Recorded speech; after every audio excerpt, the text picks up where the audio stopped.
Ya. Bien, en la clase anterior hablábamos entonces de la nulidad y de la anulabilidad, que son dos instituciones que le quitan eficacia a los contratos. Hoy vamos a ver otras dos de esas instituciones.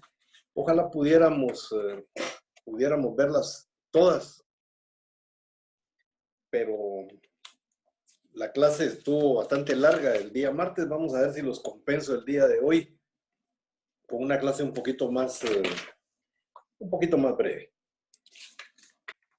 Hoy vamos a hablar sobre la rescisión de los contratos. Es que cuando estamos hablando de rescisión de contratos, nos estamos refiriendo a aquellos contratos que, ya sea de una manera voluntaria o de una manera legal, las partes deciden ponerle término. Generalmente, cuando estamos hablando de la ineficacia de los contratos, lo que vemos siempre es que existe una razón, un motivo, que es lo que hace que se dispare precisamente la institución de la nulidad o de la anulabilidad. Y entonces veíamos cómo en la nulidad, por ejemplo, exista, vamos a toparnos con contratos contrarios a la ley o contratos que son contrarios al orden público o que les hace falta alguno de los requisitos esenciales de validez. En el caso de la nulidad relativa, vimos que esta operaba precisamente por la existencia de vicios de consentimiento. Entonces, había siempre un motivo que producía la ineficacia del contrato. En el tema de hoy vamos a ver la rescisión voluntaria y vamos a ver la rescisión legal. Y es que la rescisión al final de cuentas es la misma, pero en un momento determinado las partes deciden quitarle eficacia al contrato y lo hacen voluntariamente. Cuando nosotros vulgarmente, popularmente, decimos que vamos a deshacer un negocio, es decir, un negocio que no nos gustó por cualquier motivo, sencillamente no nos gusta el negocio, hablamos con la otra parte y le decimos, mire usted, la verdad no quiero realizar este contrato, no me gusta. Y la otra persona igualmente, le dice uno, mire, a mí tampoco. Entonces, rescindamos el negocio. Rescindirlo voluntariamente no requiere de un motivo rescisorio. Es decir, no es porque haya algún incumplimiento, algún defecto, sino que sencillamente no están las partes conformes con ese negocio y entonces deciden quitarle esa fuerza legal que tienen los contratos. Pero hay ocasiones en las cuales una de las partes no quiere continuar con el negocio, quiere ponerle fin al negocio y la otra parte no está de acuerdo. Entonces, la persona que desea restarle eficacia al contrato, que desea dejar sin efecto el contrato, va a tener que comparecer ante juez competente. Y en ese caso sí necesita de un motivo rescisorio. Tiene que haber una razón de por qué ese contrato no puede continuar. Pero en términos generales, la rescisión es restarle eficacia a un contrato, es decir, dejar sin efecto un contrato, pero estamos hablando de un contrato válidamente celebrado. No estamos hablando, como en el tema de la nulidad, de un contrato que adolece de vicios en su constitución, en su inicio, como es el caso de la nulidad absoluta, o que tiene vicios de consentimiento, como en el caso de la nulidad relativa. Aquí estamos hablando de contratos que son válidamente celebrados, que son contratos perfectos. Recordémonos que cuando estamos hablando de contratos perfectos, nos estamos refiriendo a aquellos contratos en donde las partes se han puesto de acuerdo, donde existe consentimiento, donde hay acuerdo de voluntades. Y entonces recordamos el artículo 1518 que dice que los contratos se perfeccionan por el simple consentimiento, a menos que la ley establezca una forma diferente. Y esa forma diferente, dijimos ya, es el contrato real y los contratos solemnes. Entonces, si todos los contratos son, en su mayoría, no todos, en su mayoría los contratos son consensuales, se perfeccionan con el consentimiento. Lo que hace falta es, en algunos casos, es el cumplimiento. Cuando los contratos son instantáneos, cuando los contratos se cumplen inmediatamente, ahí no tenemos ningún problema porque el contrato se perfecciona y se cumple.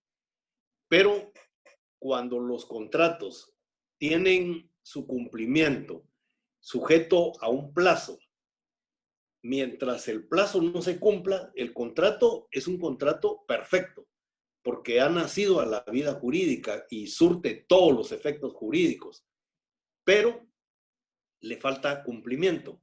En un contrato de compraventa a plazos, por ejemplo, el que vende entrega el bien, esa persona ha cumplido con el contrato.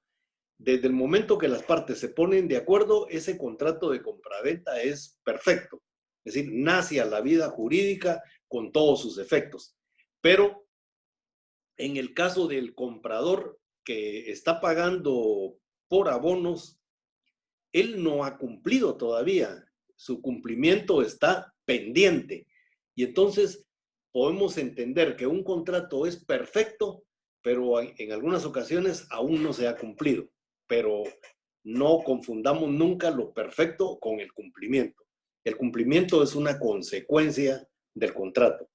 Entonces, cuando veamos la rescisión, vamos a entender exactamente eso, que el contrato ha nacido a la vida jurídica, que el contrato es perfecto, pero está pendiente de cumplimiento. Y así lo establece el artículo 1579. ¿Qué dice este artículo? Los contratos válidamente celebrados, fíjense bien, contratos válidamente celebrados. Eso quiere decir que es un contrato perfecto. Es un contrato que nació a la vida jurídica sin ningún defecto, sin vicios que lo puedan invalidar. El contrato nace pleno, nace perfecto.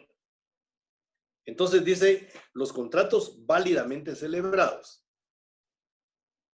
Pero luego agrega, pendientes de cumplimiento, es decir, que aún no cumplido, pueden rescindirse por mutuo consentimiento o por declaración judicial en los casos que establece este código. Vamos a ver más adelante esos casos de rescisión que establece esta norma. Entonces, los contratos válidamente celebrados, pero que están pendientes de cumplimiento. Esos contratos, dice la norma, se pueden rescindir, pero para rescindir esos contratos tienen que estar pendientes de cumplimiento. Un contrato que nació a la vida jurídica, que es perfecto y que está cumplido, no se puede rescindir. La ley es bien clara cuando dice que los contratos válidamente celebrados, pero de cumplimiento. Si está cumplido, no se puede rescindir. Puede hacerse otra cosa, pero esa la vamos a ver más adelante. El artículo 1580 establece que en caso de haberse perjudicado un tercero por la rescisión, se reputará subsistente la obligación solo en lo que sea relativo a los derechos de la persona perjudicada. Si en un contrato válidamente celebrado, pendiente de cumplimiento, nosotros queremos enajenarlo, la pregunta, ¿se podrá? ¿Se puede enajenar un contrato que aún está pendiente de cumplimiento? Y la respuesta es sí, desde luego que se puede, siempre que no exista prohibición de las partes. Si las partes han decidido que esté pendiente de cumplimiento no se puede enajenar, pues entonces se tiene que cumplir lo que las partes han dicho.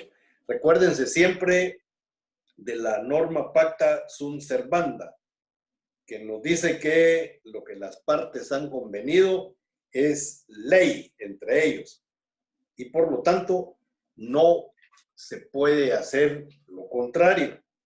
Pero si eso no existe, entonces definitivamente podemos vender algo que todavía no hemos terminado de pagar. Imagínense que si yo compro un vehículo y estoy pagando porque todavía lo debo y de repente lo quiero vender, ¿podré hacerlo? Hay varias respuestas. Una de las respuestas es que hay que ver cuál fue el compromiso que se adquirió, de qué manera se celebró ese contrato. Si el contrato está pendiente de pago y ese saldo que se tiene pendiente se garantiza con una prenda, obviamente el vehículo está pignorado, está dado en garantía y por lo tanto no se puede vender sin la autorización del acreedor. Entonces, si yo tengo un carro pignorado a favor de cualquiera de ustedes, no he terminado de pagarlo, por eso es que hay garantía.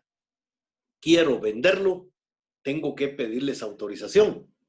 Generalmente esto ocurre cuando uno va a vender el vehículo, cuando uno va a vender un bien inmueble, pedir autorización a la persona o a la entidad que está favorecida con una garantía para poder vender. Entonces, si me autorizan, puedo vender. Y si no me autorizan, obviamente no puedo vender. Pero pensemos que en el ejemplo que les estoy dando, no es el caso de una prenda o de una hipoteca, sino que se compra y el bien comprado está libre. Como decíamos, los contratos se perfeccionan por el simple consentimiento. Eso quiere decir que en el momento que se celebró la compraventa, en el momento que el vendedor y el comprador estuvieron de acuerdo, en ese momento nace a la vida jurídica el contrato de compraventa. Hay un contrato traslativo de dominio. Eso quiere decir que el que compró, aunque no haya pagado, ya es el dueño. Y si ya es el dueño, puede disponer del bien. Esa es la libre disposición que tiene el dueño de los bienes. Entonces, el dueño puede vender, aunque aún, digo, no haya terminado de pagar. Y entonces, lo que ocurre con mucha frecuencia es que la persona que paga, ese dinero que recibe, utiliza una parte para solventar la deuda y la otra le queda como ganancia cuando logra vender a un precio mayor del que compró. Entonces, ahí no hay problema. El problema se da cuando la persona que vende, que aún no ha terminado de pagar, el contrato se rescinde. Cuando los contratos se rescinden, todo tiene que volver a su estado original. Y en este caso, ese vehículo ya no puede volver a su estado original, puesto que ha sido vendido a una tercera persona. Y a eso es a lo que se refiere esta norma, cuando dice que hay terceros que resultan afectados. Entonces, ¿cómo se va a resolver eso? Bueno, nosotros ya sabemos que la mayoría de los problemas se resuelven con la restitución, con la reparación, y cuando no se puede restituir o reparar, pues con la indemnización. Entonces ahí hay que pagar, ¿verdad?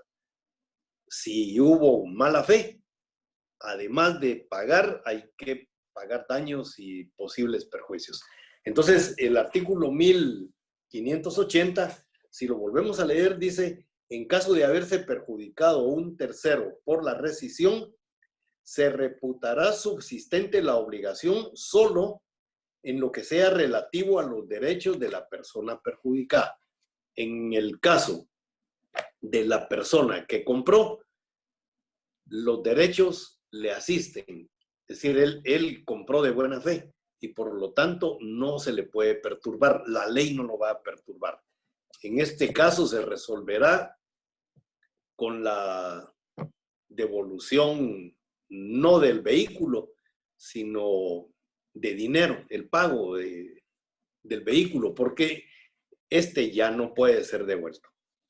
El siguiente artículo, 1581, establece que la condición resolutoria convenida por los contratantes deja sin efecto el contrato desde el momento en que se realiza sin necesidad de declaración judicial.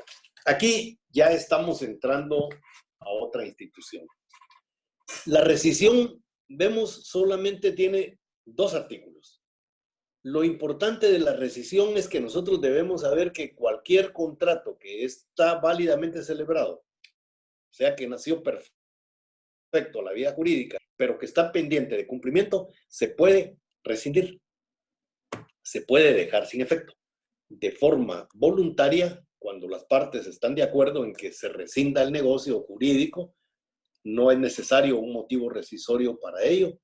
Y la otra es cuando una de las partes no está de acuerdo con la rescisión y entonces esa rescisión hay que pelearla en tribunales, hay que demandarla en tribunales y entonces ahí estamos en presencia ya de una rescisión legal, que tenemos que entrar ya a buscar una sentencia, tenemos que buscar que un juez resuelva si procede o no la rescisión. Y luego tenemos la resolución. ¿La resolución qué es? Bueno, la resolución es lo mismo casi que la rescisión. La resolución es una de las formas en las que se deja en efecto un negocio jurídico. Si nosotros lo vamos a ver en un momento, la rescisión y la resolución surten los mismos efectos. Parece que estuviéramos hablando de lo mismo, parece, porque los efectos son exactamente iguales. En alguna ocasión, un profesor de la facultad me preguntaba cuál era la diferencia entre rescisión y la resolución, porque él ya tenía como 20, 22 años de ejercicio y aún no entendía cuál era la diferencia. Las diferencias son evidentes, pero sí es un poco complicado a veces saber en qué momento vamos a plantear una rescisión o una resolución. Y el secreto es sencillo. Para poder plantear la rescisión, el contrato tiene que ser un contrato válidamente celebrado, pero pendiente de cumplimiento. En cambio, cuando estamos hablando de la resolución tiene que ser un contrato válidamente celebrado, igual que la rescisión, válidamente celebrado, pero en contratos ya cumplidos o en contratos en donde existe una condición resolutoria. Y entonces, para hablar de resolución, quiero regresar otra vez a las condiciones. Yo sé que hay algunos que lo saben ya muy bien, otros todavía siguen pensando qué son las condiciones. Hemos dicho que la condición es un acontecimiento futuro e incierto al que las partes sujetan el cumplimiento de una obligación.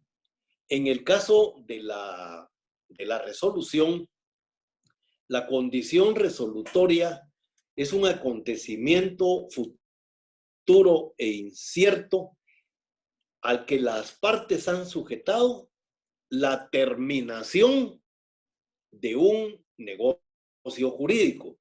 Los contratos que se resuelven son contratos que han nacido perfectos a la vida jurídica, pero que está limitada ese cumplimiento del contrato a la existencia de una condición, que es la condición resolutoria, la que le pone fin a los derechos y a las obligaciones. Ejemplos. Ponía yo el caso de la universidad. Era lo que me parecía algo que ustedes podían entender, porque algunos probablemente tienen beca. Les decía que cuando una persona pide una beca a la universidad y llena los requisitos y la universidad se los da, ahí hay un contrato cuyos efectos nacen desde el momento mismo de la celebración del contrato. Ese contrato nace a la vida jurídica desde el momento que la universidad acepta otorgarle una beca al estudiante, pero le pone una condición. Y la condición es que durante el tiempo que la universidad le va a dar esa beca, el estudiante no puede bajar su promedio, que creo yo en la Universidad de San Carlos es de 80. Entonces, un estudiante becario es un estudiante que siempre debe tener un promedio arriba de 80. Baja su promedio. Fíjense que no estoy diciendo si pierde una clase. Eso no, es si baja su promedio. Si en lugar de sacar en un semestre un promedio de 80, es lo mínimo que debe sacar, saca 65, la clase la tiene ganada, pero al bajar pierde la beca. ¿Por qué razón? Porque en ese momento se da ese acontecimiento que era futuro e incierto, en ese momento ocurre.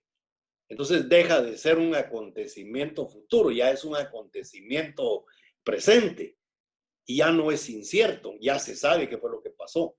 Entonces, en ese momentito, los contratos pierden vigencia, los contratos se dan por terminados. Y entonces, cuando estamos hablando de resolver un contrato, es precisamente eso, dejarlo sin efecto. Ahora, ¿qué contratos son los que se dejan sin efecto? Los contratos válidamente celebrados que ya están cumplidos. O sea, ahí ya no hay nada pendiente. O que la condición resolutoria aparezca en un momento determinado, dentro del plazo que se haya establecido. Entonces, formas el contrato pierde vigencia, es decir, se muere, se extingue, como decía don Federico Puig Peña en su definición de lo que es un contrato. Entonces, ahí encontramos las diferencias. La rescisión es un contrato válidamente celebrado, pendiente de cumplimiento, ya no se ha cumplido. La resolución, igual que en la rescisión, el contrato es válidamente celebrado. Es un contrato que no tiene vicios, es un contrato que no es nulo, es un contrato que ha nacido perfecto a la vida jurídica sin ningún problema. Pero es un contrato que ya se cumplió.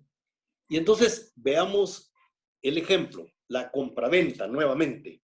En el caso de la rescisión hablábamos de una compraventa por abonos y decíamos que mientras no se venza el plazo del cumplimiento de la obligación, se puede plantear la rescisión. ¿Por qué? Porque ese es un contrato válidamente celebrado, pero que está pendiente de cumplimiento. El contrato de compraventa por abonos se cumple en su totalidad cuando se paga el último abono. mientras no se haya pagado el último abono, ese contrato se puede rescindir. Bueno, veamos el mismo contrato de compraventa, solo que ya no un contrato de compraventa por abonos, un contrato de compraventa instantáneo, un contrato de compraventa en el cual el vendedor entrega el objeto y el comprador paga. Ese es un contrato válidamente celebrado y cumplido totalmente, cumplido. Ahí no se puede plantear rescisión. Pero, ¿qué sucede si la persona que ha comprado, por ejemplo, resulta que lo que ha comprado no le sirve para lo que quería?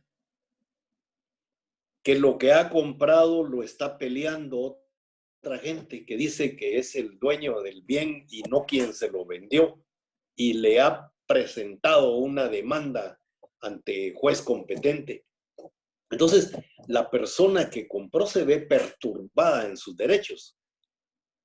El objeto que compró, el bien que compró, no sirve para los fines que quería.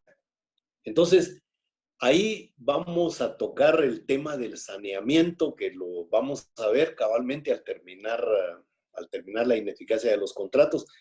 No lo quise dar antes porque creo que lo entendemos mejor después de la ineficacia de los contratos. Entonces, los bienes cuando se venden deben estar saneados, deben estar sin ningún problema. Tanto así que el que los compra puede disfrutarlos. Pero si no los puede disfrutar porque tiene vicios ocultos o porque alguien está reclamando un derecho sobre ese bien, entonces, ¿qué es lo que procede? No podemos rescindirlo porque el negocio ya está cumplido. Entonces, allí es donde entra la resolución de un contrato. Un contrato se puede resolver cuando está cumplido, cuando es válido y cumplido. O, decíamos, cuando se da el motivo rescisorio. Entonces, vamos a ver qué dice la ley al respecto.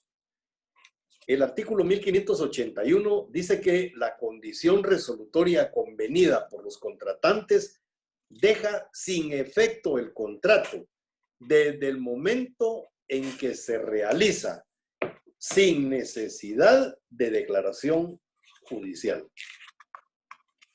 Eso último es algo discutido, ¿verdad? Veámoslo bien.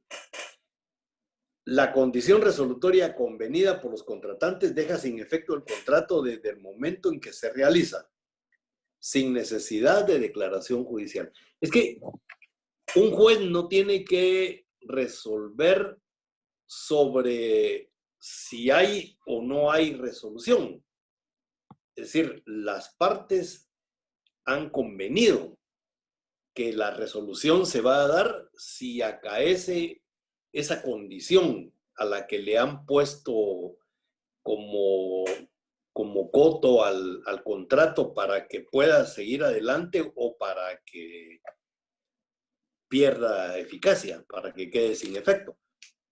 Lo que dicta el juez, porque tiene que ser un juez, es decir, no basta con que yo diga, aquí hay un motivo resolvido, aquí se dio la condición y por lo tanto el contrato quedó sin efecto. No, esa resolución que va a dictar el juez es precisamente para dejar el contrato sin efecto. No es para decir si hay o no resolución. La resolución ahí está. La resolución la demostramos en el momento que presentamos el contrato y decimos, mire, la condición resolutoria era esta y se dio esa condición. Por lo tanto, este contrato es un contrato que pierde valor, un contrato que debe ser declarado ineficaz. Entonces, esa declaración la tiene que dar el juez, no de si es o no un motivo resolutorio el que se dio, si ese motivo resolutorio está pactado, basta con demostrar que así se pactó para que cualquiera entienda que ahí se dio la condición resolutoria y que por lo tanto el contrato pierde eficacia, el contrato deja de tener validez, pero esa parte de dejar o de que un contrato no es válido, esa sí la tiene que dar un juez. El juez sí tiene que resolver sobre si el contrato es ineficaz o no, si el contrato dejó de tener eficacia, dejó de tener fuerza legal. Entonces, eso es lo que debemos entender cuando aquí la ley habla de que no necesita declaración judicial. El artículo 1582 dice que la resolución de un contrato, efecto de la condición resolutoria implícita, debe ser declarada judicialmente. La resolución de un contrato por efecto de la condición resolutoria implícita. Todos los contratos traslativos de dominio, traslativos de uso, en términos generales, todos los contratos que son onerosos, ¿sí?, tienen condición resolutoria implícita. Es decir, las partes no tienen que pactar necesariamente una condición resolutoria. La condición resolutoria implícita es el incumplimiento. Cuando un contrato es incumplido, ¿en qué sentido? Cuando un contrato se ha perfeccionado, pero su cumplimiento es anormal, entonces ahí vamos a encontrar siempre una condición resolutoria. ¿Cómo es un cumplimiento anormal? Imaginemos un contrato en el cual una persona paga con un cheque. Se supone que el cheque es un documento garantiza una obligación económica, que garantiza que se está haciendo un pago. De hecho, el cheque es considerado como un documento de pago. Pero ¿y si no tiene fondos? Entonces, en el momento que el contrato se perfeccionó y se entregó el cheque en pago, entonces nosotros podríamos pensar que el contrato ya se cumplió, porque ya hubo un pago. Pero si recordamos cuando hablábamos del pago por medio de cheque, decíamos que el pago por medio de cheque es un pago condicional. ¿A qué está dado el pago? Con cheque, a que tenga fondos. Si no tiene fondos, entonces ese contrato que aparentemente se cumplió en el momento de pagar con ese documento, ese contrato es un contrato que se puede resolver. Podría ocurrir con cualquier otra cosa. Podría ocurrir aún con dinero. Para que una persona cumpla la obligación, recuerdan, decíamos que tiene que ser dueño de la cosa o del bien con el cual está haciendo el pago. Si el dinero con el que yo estoy pagando una obligación es un dinero que lo he obtenido de manera lícita, ese pago no está bien hecho. Es decir, ese pago es susceptible de ser impugnado. Y entonces, cuando ocurren cosas como esas, el contrato no se cumplió tal y como la ley establece. Es decir, hubo un cumplimiento aparente, pero no hubo un cumplimiento real. Entonces, esos contratos se pueden resolver. Vamos a explicar un poco más adelante esto. Dice que verificada o declarada la rescisión o resolución de un contrato, vuelven las cosas al estado en que se hallaban antes de celebrarse. En consecuencia, las partes deberán restituirse lo que respectivamente hubieran recibido. Los servicios prestados deberán apreciarse, ya sea para pagarlos o para devolver el valor de los no prestados. ¿Se recuerdan que yo les decía? Uno de los efectos que tiene la rescisión, que también tiene la resolución, es que todas las cosas regresan a su estado original. O sea, es el mismo efecto para los dos. Entonces, cuando las cosas regresan a su estado original, dice que las partes deberán restituirse lo que respectivamente recibido. Los servicios prestados deben justipreciarse, porque muchas veces no se va a tratar de obligaciones sobre objetos. Recuérdense que también las obligaciones pueden ser sobre servicios. Y entonces, si se trata de un servicio, si yo, por ejemplo, presto un servicio como abogado y luego el negocio jurídico que yo celebré se resuelve o se rescinde, ¿cómo va a regresar ese servicio a mí? Es decir, eso es imposible. Pero entonces, ese servicio se me tiene que pagar. ¿Y de qué manera se me paga? Dice la ley, justipreciándolo. Hay que determinar qué fue lo que hice y ver cuánto cuesta lo que yo hice. En el caso de nosotros, los abogados o los notarios, tenemos un arancel. Y en el arancel vamos a encontrar cuánto cuesta lo que hemos hecho. Y eso es lo que se tiene que pagar. El arancel es supletorio. El arancel sirve para cuando las partes no han pactado honorarios, específicamente no han señalado los honorarios. Y en el momento de cobrarlos, hay que buscar en el arancel cuánto cuesta eso. Entonces, muchas veces el arancel está más alto que lo que uno cobra y la mayoría de las veces está más bajo de lo que uno cobra. Pero el arancel no se aplica sino cuando las partes no han estipulado los honorarios exactos. Entonces, en ese caso, si no se ha estipulado los honorarios como debiera de hacerse, se aplica el arancel. Entonces, por eso dice la ley que los servicios prestados deberán justipreciarse, ya sea para pagarlos o para devolver el valor de los no prestados.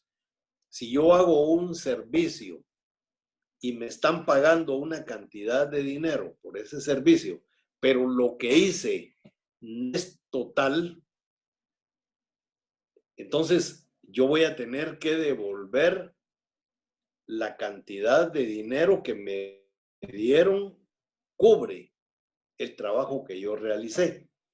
Por eso es que muchas veces cuando uno se mete a hacer un trabajo como abogado o como notario, uno debe tener mucho cuidado al cobrar, porque en muchas ocasiones uno cobra la calidad de lo que se cobraría por el trabajo completo y no se hace. Entonces, si el contrato se rescinde, ¿cómo se rescinde el contrato con un abogado, con un notario? Con mucha frecuencia. El abogado no les está dando el servicio que ellos esperaban, no ha cumplido con lo que habían pedido que hiciera. Ocurre con mucha frecuencia notarios que cobran anticipadamente y un contratito que deben hacer, que se debe inscribir en el registro de la propiedad o estado que se comprometieron ellos a llevar ese proceso sucesorio intestado y pasan meses, a veces años, y cada vez que le preguntan al notario siempre me pone alguna traba. Es que en la Procuraduría General de la Nación lo tienen entrampado, que esto, lo otro. Nada, muchas veces lo que ha ocurrido es que al notario le han pagado los gastos, le han dado dinero para que pague impuestos, se clava la plata. Y entonces el caso ahí se queda estancado, porque un notario que hace eso, un abogado que se queda con dineros que aún no se merece, no tiene plata, así de sencillo. Y entonces ya no puede devolverla.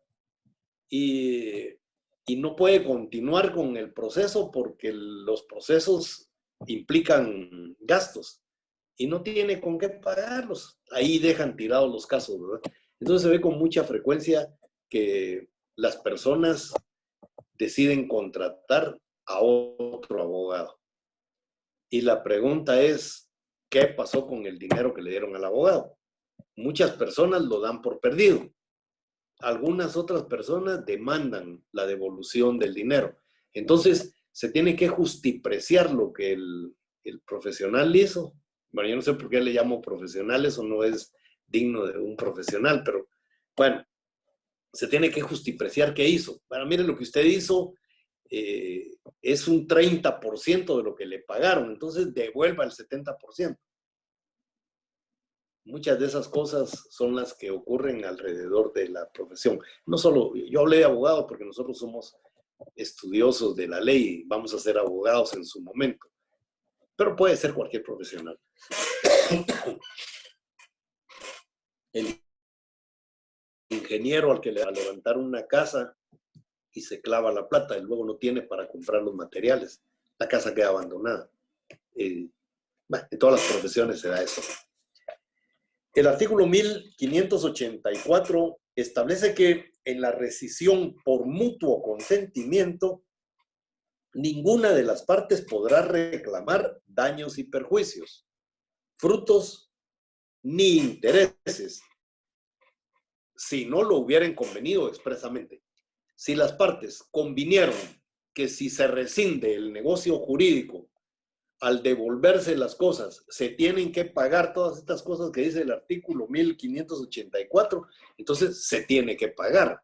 Se tiene que pagar frutos, se tiene que pagar, qué sé yo, si son vehículos, la depreciación, si es dinero, los intereses, es decir, todo lo que produzcan los bienes. Si no se pactó que se tienen que pagar, dice la ley, entonces ninguno puede reclamar. O sea, se rescinde el negocio, los bienes van de vuelta para los antiguos propietarios y ahí se acabó todo el problema. Ahora, si es una rescisión legal, ahí la cosa cambia. Ahí, como hay litigio, ahí sí necesariamente va a tener que pagarse por lo que dice la ley, por los daños, los perjuicios, los frutos, los intereses que la cosa produzca, además de las costas procesales, ¿verdad? Que el perdedor va a ser condenado. Ahora, si el juez decidiera quitar las costas, pues no, ¿verdad? Pero casi siempre las condena. El artículo 1585 establece que la acción para pedir la rescisión dura un año contado desde la fecha de la celebración del contrato, salvo que la ley fije otro término en casos especiales. Y de todo lo que hemos visto, este artículo y el primero, creo yo que son de lo más importante, que es la rescisión. Ah, bueno, y el otro, que es la resolución. Pero cuando estamos hablando de la prescripción, ¿en qué tiempo se debe plantear la rescisión de un contrato? La ley dice así, clarito, clarito, clarito, que la acción para pedir la rescisión dura un año, pero fíjense bien, un año contado desde la fecha de la celebración del contrato. Y aquí es donde viene la confusión. Aquí es donde muchos no entienden que hay algunas cuestiones que no se pueden plantear rescisiones. Hay contratos donde no se puede plantear la rescisión, porque la misma normativa de la rescisión nos lo prohíbe. ¿Dónde nos lo prohíbe? El artículo 1579 dice: los contratos válidamente celebrados pendientes de cumplimiento pueden rescindirse por mutuo consentimiento o por declaración judicial en los casos que establece este código. Dice que se pueden rescindir, todos los contratos válidamente celebrados pendientes de cumplimiento. Pero ¿qué tal si el contrato tiene un plazo de 2 años y no está cumplido? Imagínense ustedes. El contrato es de 2 años y la norma dice que solo se puede plantear la rescisión dentro del año siguiente de la celebración del contrato.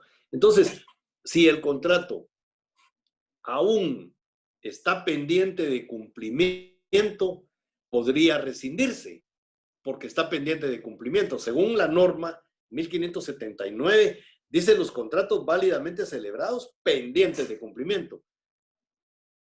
No habla del tiempo en el cual esté pendiente de cumplimiento un contrato, pero el artículo 1585 sí lo dice. Dice que es 1 año a partir del momento en el que se celebró el negocio jurídico. Y si el plazo era de 2 años, no importa que el negocio jurídico aún no se haya cumplido, pero no se puede plantear la rescisión. No se puede plantear la rescisión. Entonces, ¿qué vamos a plantear? Bueno, la acción para pedir la rescisión, pero no dice nada de la resolución. Fíjense que en este artículo vamos a encontrar algunas cuestiones que era lo que yo les decía algunas veces cuando hicieron este código, como que me da la impresión a veces como que solo copiaron, metieron normas de otros lados y trataron de armonizarlo y todo, pero quedaron algunas cosas ahí pendientes. Fíjense que el capítulo 4 se llama rescisión de los contratos. Y entonces la pregunta es, ¿qué hace ahí la resolución? La resolución debiera de tener su propio capítulo, su propia normativa. Sin embargo, nosotros vemos que la rescisión y la resolución forman parte del mismo capítulo. La rescisión tiene tan solo 2 artículos. La resolución tiene el resto. Entonces, se debió haber llamado mejor la resolución de los contratos y la rescisión, o al revés, rescisión de los contratos y resolución de los contratos, si querían dejarlo todo junto, pero lo pudieron haber separado. Ahora, el problema es que se les olvidó señalar plazo para que se pudiera accionar.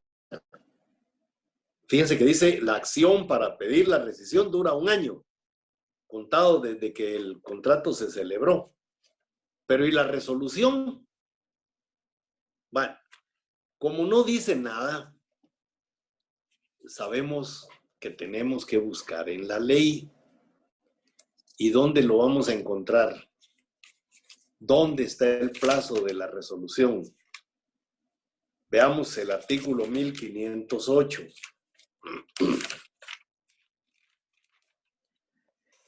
La prescripción extintiva se verifica en todos los casos no mencionados en disposiciones especiales por el transcurso de 5 años, contados desde que la obligación pudo exigirse, y si ésta consiste en no hacer desde el acto contrario a la obligación.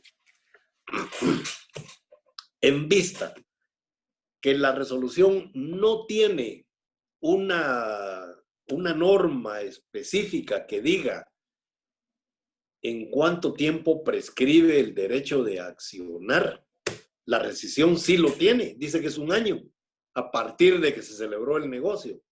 La resolución no lo tiene. Entonces nos tenemos que ir a la norma supletoria que está en el 1508, que nos va a establecer un plazo de 5 años. Pero fíjense, un plazo de 5 años no desde que se celebró el contrato, sino al contrario, dice 5 años desde el momento en el que la obligación era líquida y exigible. Miren lo que dice el artículo 1508. Dice, la prescripción extintiva se verifica en todos los casos no mencionados en disposiciones especiales por el transcurso de 5 años, contados desde que la obligación pudo exigirse.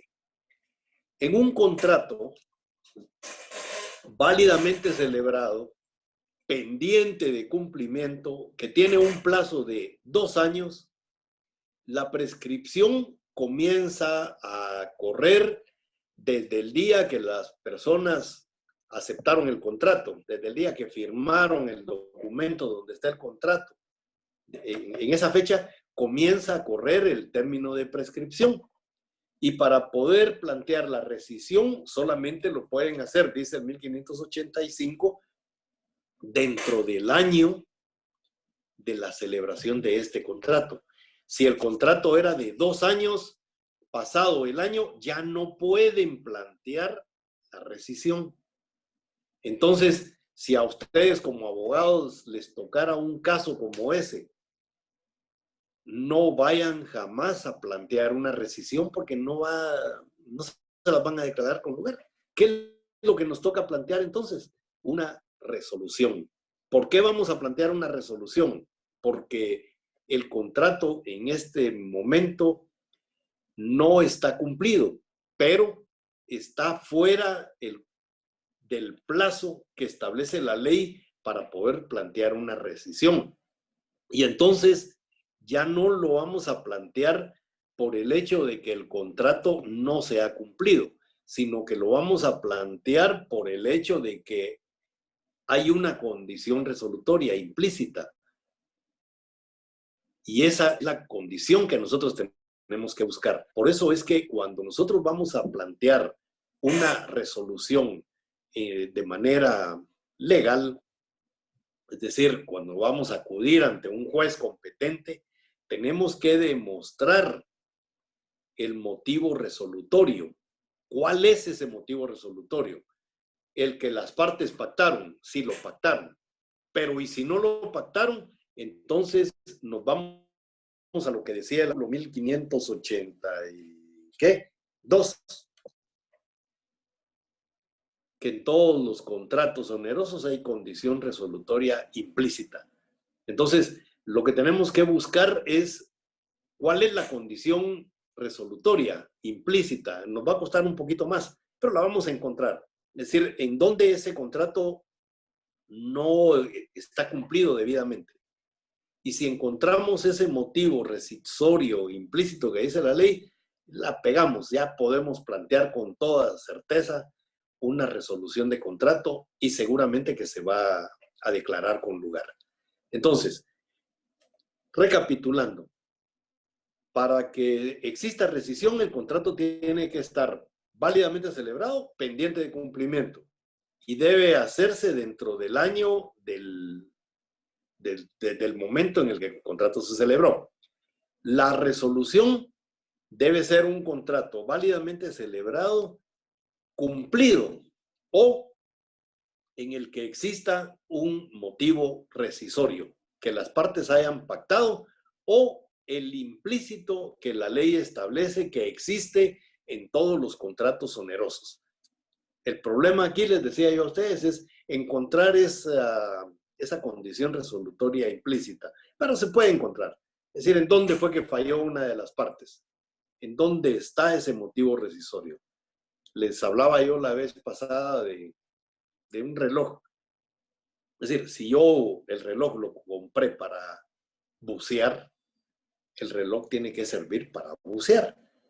Imagínense que yo llegué a la tienda, me lo vendieron, lo pagué inmediatamente, me lo llevo, no inmediatamente, sino que tengo que esperar a que sean las vacaciones, totalmente a ir uno a la playa, y entonces decido irme a Los Cayos a pescar. Y me meto con el reloj y se inunda de agua. Fíjense que ese contrato fue un contrato cumplido, porque yo ya pagué y el señor que me vendió me lo entregó. Ese contrato está cumplido. Sin embargo, Este reloj no me sirvió para lo que yo lo había comprado, ni para lo que dice ahí. Entonces, hay que establecer, y eso es delicado, ¿verdad? Porque si el reloj dice que es de buceo y se inunda de agua, entonces ahí la pregunta que vamos a hacer es, ¿resolución o denuncia? Porque si lo vemos perfectamente, podría caber dentro de una estafa. Ahora, si yo regreso a la tienda donde me lo vendieron y le digo al señor, mire usted, este reloj que me vendió, lo sumergí y se inundó de agua. Entonces, ¿qué es lo que yo persigo? Resolver el contrato. Como ya el contrato está cumplido, porque yo pagué y él me lo entregó, ¿y qué busco? Que me devuelva mi dinero y yo le entrego su reloj. Y entonces, esta persona podría decirme sin ningún problema, no, mire, no hay problema, yo le devuelvo el dinero. Generalmente no quieren devolver el dinero, máxime si ya declararon los impuestos. Entonces se van a agarrar de que mire, esto ya fue facturado, ya pasamos los impuestos y que le ofrecemos mandarlo al taller de reparación para ver por qué falló. Ahí ya estamos viendo buena fe. Y entonces, eventualmente nosotros diríamos, sí, está bien, ¿verdad? Que lo revisen. Puede ser que un empaque no estaba muy bien. Lo único que tienen que hacer es ajustar el empaque o cambiar el empaque y todo, y el reloj queda perfecto. O sea, se resuelve el problema. Vean lo que dije, se resuelve el problema. Resolver un problema, resolver un problema. Son dos cosas que se dicen igual y significan algo distinto. Vamos a hablar de eso. Entonces, el problema se corrige y no hay ya que demandar absolutamente nada. Pero si esta persona se me empecina en que no quiere, que no me devuelve el dinero, que yo ya compré, entonces, ¿qué me queda? Acudir ante un juez o dos jueces. Cuando digo dos jueces, ¿por qué? Porque yo podría perfectamente acudir a un juez civil, que es a donde debo ir, para pedir la resolución del contrato y que me devuelvan mi dinero. Y ahora le entrego su reloj. Pero a lo mejor me dan ganas de presionar más a este señor y le presento una denuncia por estafa, porque ahí sí podría constituirse la estafa. Si me está dando algo que no sirve para lo que me dijo que servía. Entonces ahí sí podría caber perfectamente la estafa. Yo creo que sí se tipificaría bien. Es lo que yo pienso. No sé si efectivamente es así o no. Pero bueno, entonces cuando el plazo es mayor de un año y el contrato aún está pendiente de cumplimiento, aunque veamos la definición del artículo 1579, no debemos de olvidar que la ley puso un límite para la rescisión y que es de un año desde el momento que se celebró el negocio jurídico. Si pasa del año, si el incumplimiento fuera de 2 años, de 5 años, de 10 años, qué sé yo, entonces ahí ya no cabe la posibilidad de plantear una rescisión. Vamos a tener que dar una... Y fíjese bien que dije de 5 años o de 10 años, una obligación de 10 años. Está dentro de la resolución del contrato todavía plantearla cuando es 10 años. Sí, recuérdense que estamos hablando de que la resolución se cuenta desde el día en el que se celebró el negocio jurídico, pero la resolución son 5 años después del vencimiento del negocio jurídico. O sea que pueden transcurrir 5 años para el cumplimiento de la obligación y si en los 5 años aparece cualquier cosa que nos permita plantear la resolución, tenemos 5 años desde el día en el que el negocio jurídico se vuelve líquido y exigible, es decir, desde el día en el que vence el plazo. De ahí en adelante comienzan a correr los 5 años. Y para terminar, el artículo 1586 que dice que son aplicables a la rescisión. Artículo 1314 a 1000. Esas normas no las voy a leer.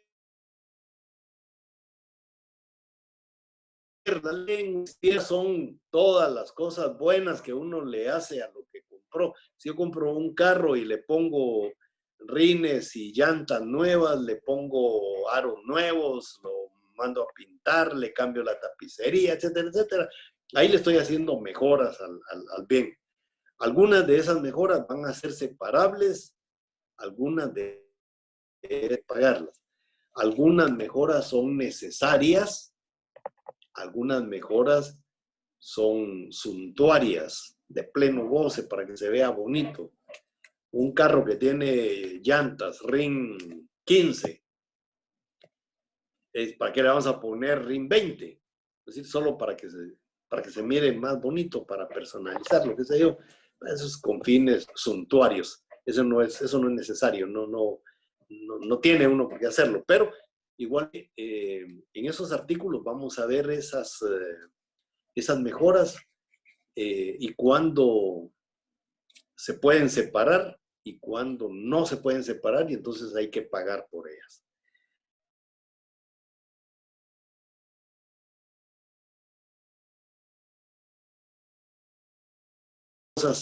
Y poder resolver todas sus dudas. Y nos vemos entonces inmediatamente para ver si entendieron la clase, si hay alguna explicación que dar. Recuérdense que lo que vamos a ver a partir de este momento es la resolución de dudas, no a que les explique de nuevo la clase. Para eso, la clase queda grabada y la pueden oír cuantas veces quieran. Pero mi tiempo es solo para eso. Y la otra situación, por favor, compañeros, se los externé el día martes. Métanse a este link de preguntas porque les están llevando control de asistencia a ustedes y a mí. Y entonces hemos visto ya con mucha pena que muchos alumnos no creen que sea bueno para ellos seguir recibiendo la clase. Y no es bueno, es malo, muy malo. Entonces, por favor, espero sus preguntas y respuestas en breve. Gracias.